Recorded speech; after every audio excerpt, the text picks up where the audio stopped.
Welcome everybody to this class. I'm going to use this short PowerPoint to give you a little bit of information about me and how I got to where we are.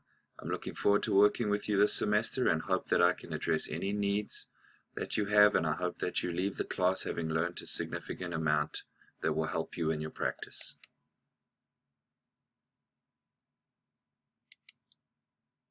Where I'm from. I'm not originally from the United States, as you can probably tell by my accent. I'm actually from South Africa, which is down this country over here that is in the yellow, which I'm going around by my mouse. I'm actually from a little town up here called Pietermaritzburg. Over there we have the dubious history of having arrested both Nelson Mandela and Mahatma Gandhi in that town. That is the South African flag that you can see over there. And if you're ever bored, it has a very interesting story behind it. So that's where I am from, where I grew up, where my family are, and where my roots are.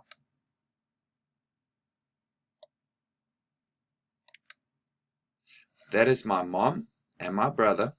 You can see the family resemblance. And this is a school that I work with in South Africa, and actually next May I'm hoping that we can take a group of students there.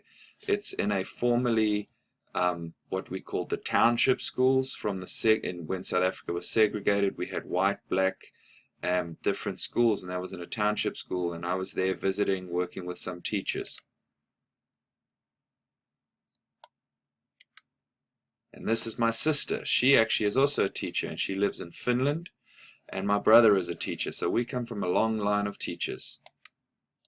How I got here? Well, I finished university in my college of education, and I decided I wanted to travel a little bit, so I decided I was going to come over and play rugby. I ended up playing rugby in Chicago, and while there I got a job at an elementary school for students with emotional behavioral disabilities, and that's where that part of my journey began. I worked there for 2.5 years and loved it, and then my wife finished her medical training and wanted to move to Seattle. So I moved to Seattle and worked again with students with emotional behavioral disabilities, but this time, unlike Chicago, which was a therapeutic day program, this was a self-contained EBD classroom, but in a comprehensive high school. While there, I went and finished my master's degree, and I then went on to do my PhD. My master's degree I did part-time, but my PhD I did full-time. Then, when I finished my PhD, we felt we wanted to move, and we decided on Myrtle Beach, because Coastal Carolina had a job. This over here is my son Miller, he's the middle one, and this is Eli, and this is Benjamin, and that's my wife Lisa. She works at Grand Strand Medical Center. My teaching philosophy is somewhat eclectic and guides everything that I do. The first thing that I think about is how we define and how disabilities are socially constructed, and the idea that we create these barriers to students and families that we really shouldn't. So, for example, I think each individual should be treated as a person first, and that when we are working with people with disabilities, we really should take the time to listen and hear their voice.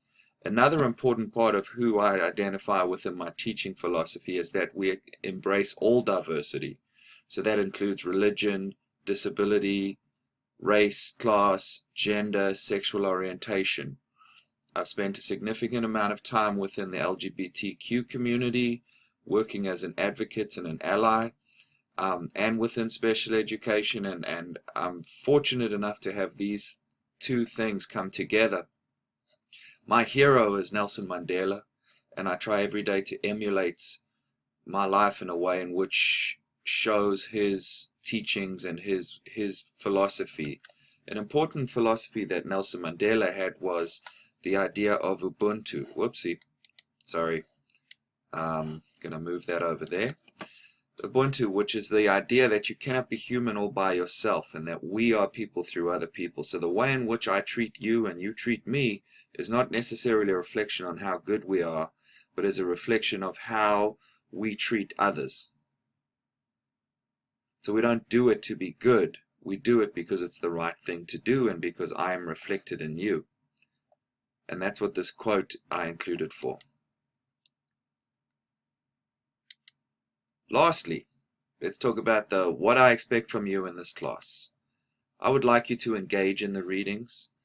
I'm relying only on the textbook so that you can have one resource for readings, and I think that this textbook by Kaufman and Landrum is the one that is most widely used and accepted as an authority on the topic.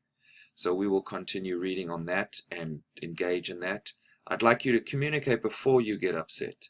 It's important that online can be frustrating, and if links aren't working, if you don't understand the directions, please do not hesitate to call me and reach out to me. The next is to engage in online discussions. The online discussions create the space where we get to share our knowledge, that idea of you know something, I know something, you know something. When we combine that, we have a whole lot of information than we would if we were just by ourselves, and it replaces the class discussions. Lastly, I want you to enjoy learning about an incredibly and important and special group of students, ones that I'm very passionate about and care very deeply for. So again, please do not hesitate to reach out to me if you're feeling frustrated, if you are not clear. I'm here to help you. Thank you and enjoy the class.